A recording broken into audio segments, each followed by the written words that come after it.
Student मैं शंकर कुमार, स्वागत आप सभी का जादूगर मैथ में। क्लास 10th का हिंदी का पेपर लीक हो चुका है। यहाँ पे देख सकते हैं ये ओरिजिनल क्वेश्चन पेपर 100% यही पेपर आपको सेम रहेगा। सेकेंड सिटिंग वाले सब ध्यान से सुन लीजिए। सेकेंड सिटिंग का पेपर वायरल हो चुका है, यहाँ आप देख सकते हैं। सेकेंड सिटिंग वाले सब ध्यान से सुन लीजिए, किसी के बहकावे में मत आना, क्योंकि ऑब्जेक्टिव जो सीधे परीक्षा में रहेगा सेम टू सेम जो अभी हम बताने जा रहे हैं। यही पेपर सेम टू सेम रहेगा। विषय कोड यहाँ पे 201 देख सकते हैं। इसके बाद जो है सेट कोड यहाँ पे एफ वाला क्वेश्चन है। ये ओरिजिनल क्वेश्चन पेपर है मेरे डियर साथियों। अगर आप इसको कंप्लीट करके जाएंगे तो एक भी ऑब्जेक्टिव आपका नहीं छूटेगा। कंप्लीट कर लीजिए। सेकेंड सिटिंग के जितने भी बच्चे हैं, ये सेकेंड सिटिंग वाले सब के लिए फटाफट से आप लोग जो है कंप्लीट कर लीजिए। और यहाँ पे प्रश्नों का जो संख्या होगा 106 प्रश्न रहेगा। समय 3 घंटा 15 मिनट दिया जाएगा। ये 100% यही पेपर रहेगा आप लोगों को मेरे डियर साथियों। क्लास 10th यानी सेकेंड सिटिंग वाले सब जितने भी बच्चे हैं फटाफट से आप लोग कंप्लीट कर लीजिए। 1 से लेकर 100 तक अभी हम लोग ऑब्जेक्टिव कंप्लीट करेंगे, जिसमें कि 50 ऑब्जेक्टिव आपको रखना है। यही ऑब्जेक्टिव सेम टू सेम रहेगा। एथेंस किस महादेश में है बाबू? यहाँ पे पहला क्वेश्चन, एथेंस किस महादेश में है? तो अफ्रीका में, यहाँ पे एशिया में है, ऑस्ट्रेलिया में है, यूरोप में है। तो बाबू यूरोप हो जाएगा इसका सही उत्तर। यहाँ पे सही उत्तर आपको टिक करके दिया जा रहा है सॉल्व करके। फटाफट से आप लोग जो है वीडियो को शेयर कर दीजिए। क्वेश्चन नंबर 2 में टॉलस्टॉय कौन थे बाबू? यही क्वेश्चन रहेगा सेम टू सेम। रूसी लेखक थे बाबू, याद रखना। ऑप्शन बिल्कुल ए राइट उत्तर हो जाएगा।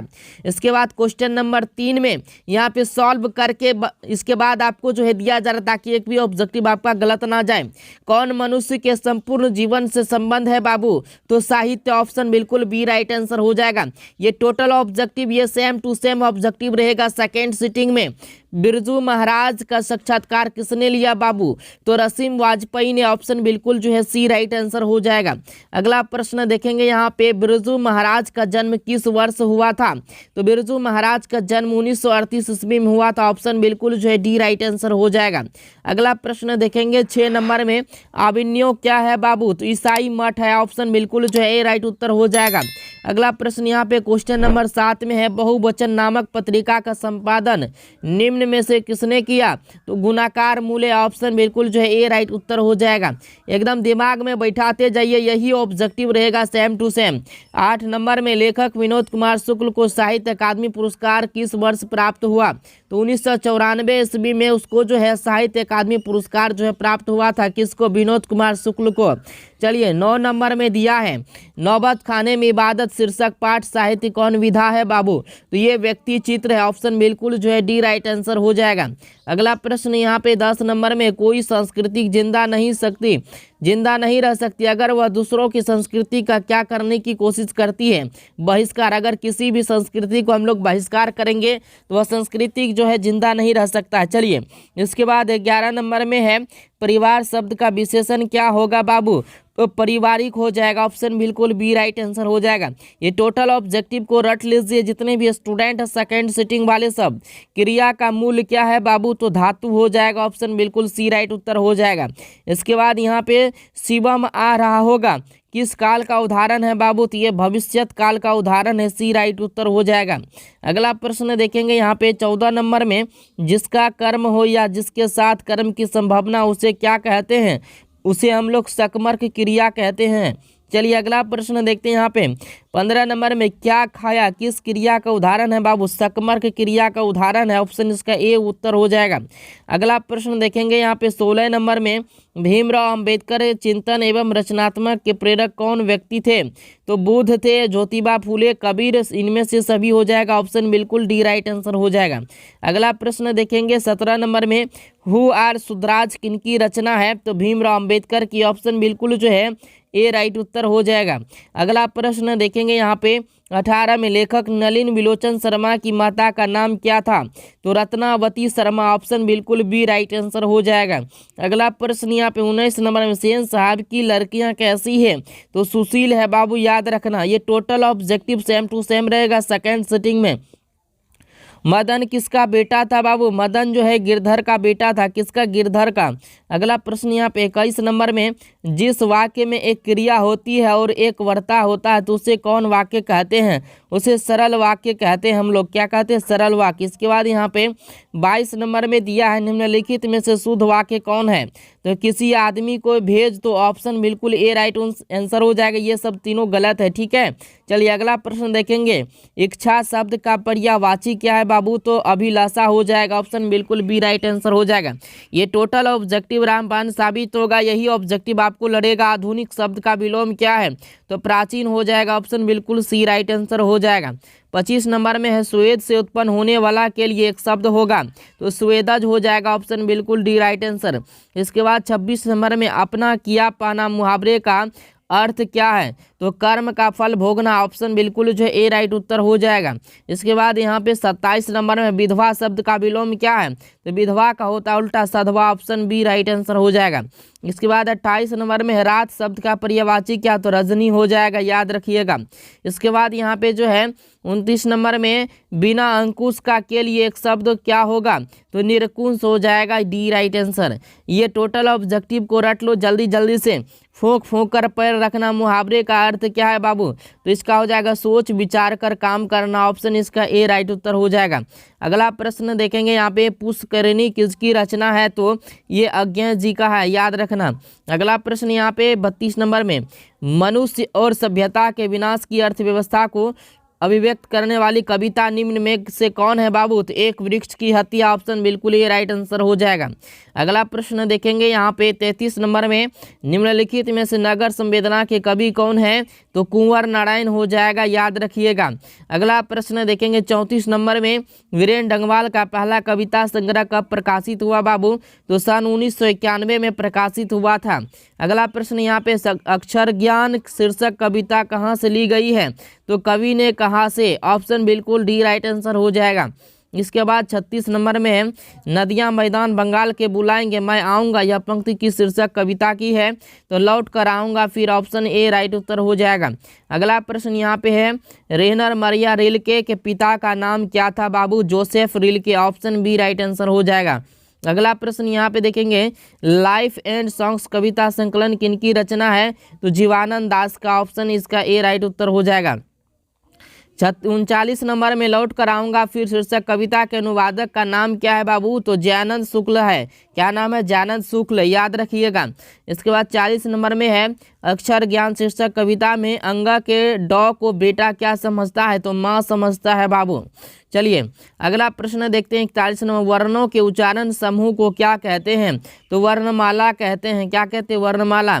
अगला प्रश्न देखेंगे यहाँ पे, भौ का उच्चारण स्थान क्या है?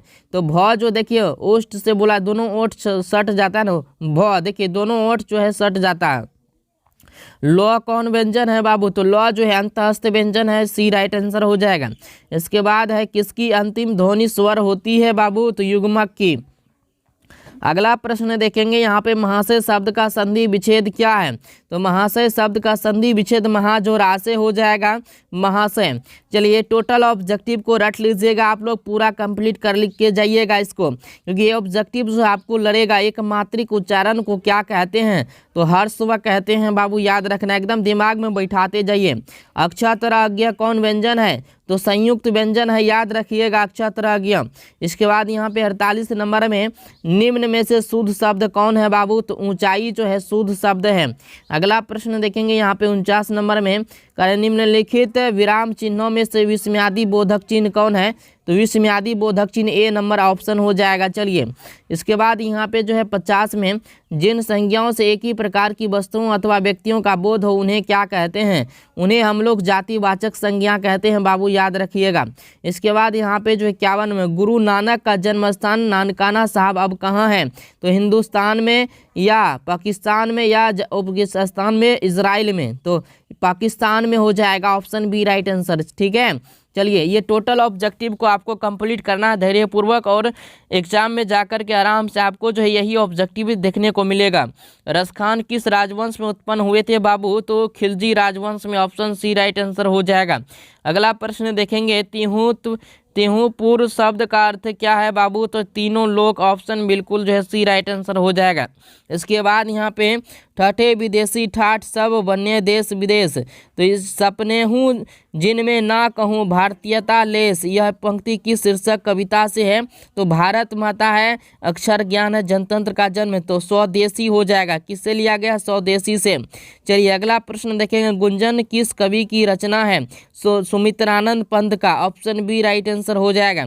56 नंबर में है, कवि सुमित्रानंद पंत के अनुसार कौन अपने घर में प्रवासिनी बनी हुई है? भारत माता। ऑप्शन बी ये सी राइट आंसर हो जाएगा।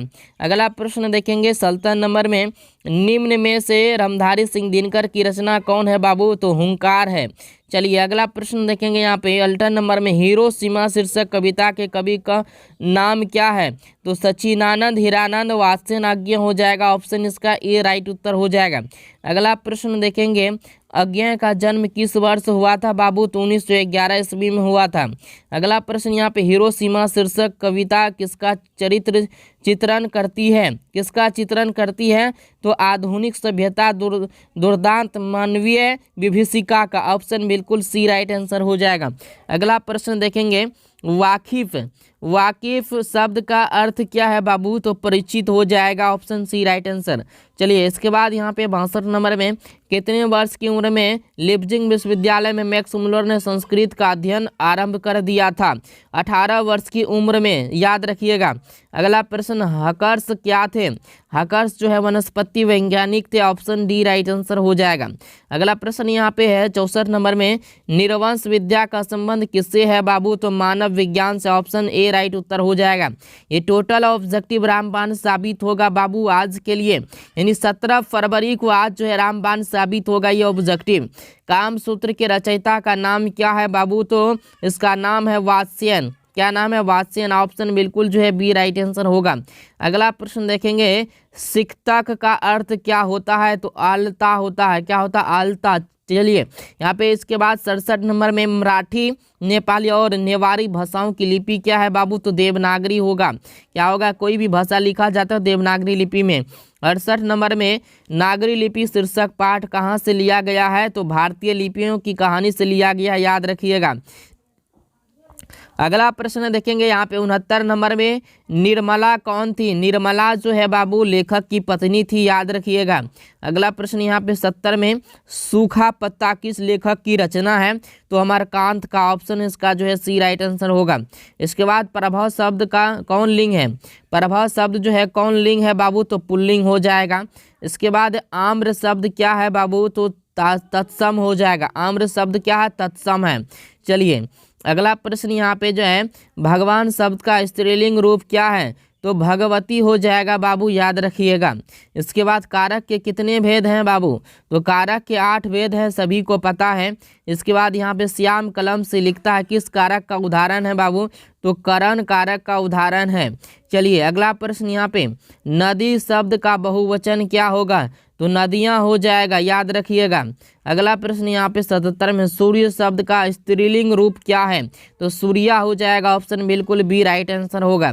78 नंबर में, शब्द जब किसी वाक्य में पिरो दिए जाते हैं तब क्या कहलाते हैं? तो पद कहलाते हैं। क्या कहलाते हैं? पद कहलाते हैं।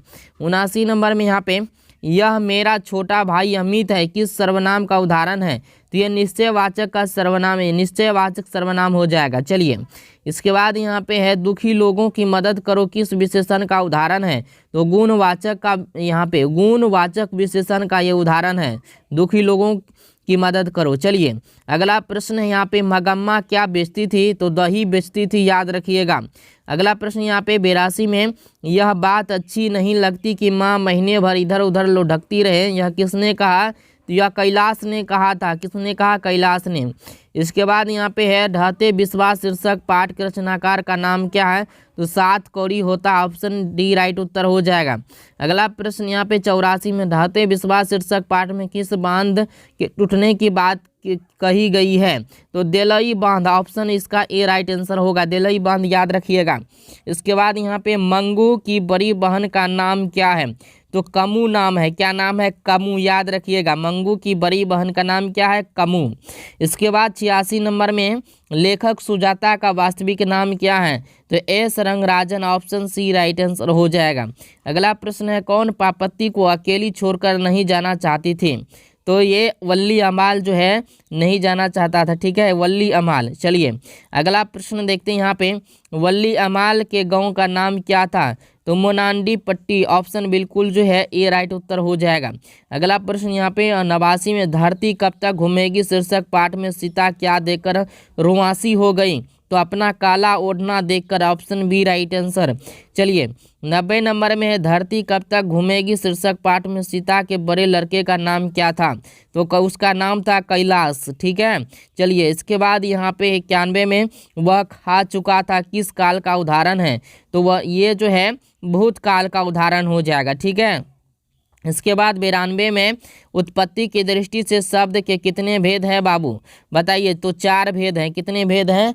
तो 4 भेद हैं। अगला प्रश्न देखेंगे यहाँ पे 93 में, कह रहा है कि वह शब्दांश जो किसी शब्द के पूर्व जोड़ा जाता है क्या कहलाता है? तो उपसर्ग कहलाता है। क्या कहलाता है? उपसर्ग कहलाता है, याद रखिएगा। इसके बाद 94 में यहाँ पे दिया है, सुजान शब्द में उपसर्ग क्या? सुजान, देखिए सु आ जाएगा, ठीक है, ए राइट उत्तर हो जाएगा। अगला प्रश्न देखते हैं यहाँ पे, समझौता शब्द में प्रत्यय क्या है? समझौता, देखिए औता आता है ना, तो औता हो जाएगा, बी राइट आंसर, ठीक है। इसके बाद उपेक्षा शब्द का विशेषण क्या होगा? तो उपेक्षित हो जाएगा, ऑप्शन बिल्कुल सी राइट आंसर हो जाएगा। आप लोगों को बता देना चाहते हैं, जितना भी ऑब्जेक्टिव बताए हैं, टोटल 96 ऑब्जेक्टिव बताए, अगर 96 ऑब्जेक्टिव को कंप्लीट कर लेते हैं तो आपका 50 का 50 ऑब्जेक्टिव सही जाएगा। सेकेंड सिटिंग के जितने भी स्टूडेंट हैं इस वीडियो को पूरा कंप्लीट कर लीजिए, 100% यही ऑब्जेक्टिव आज आप लोगों को पूछा जाए।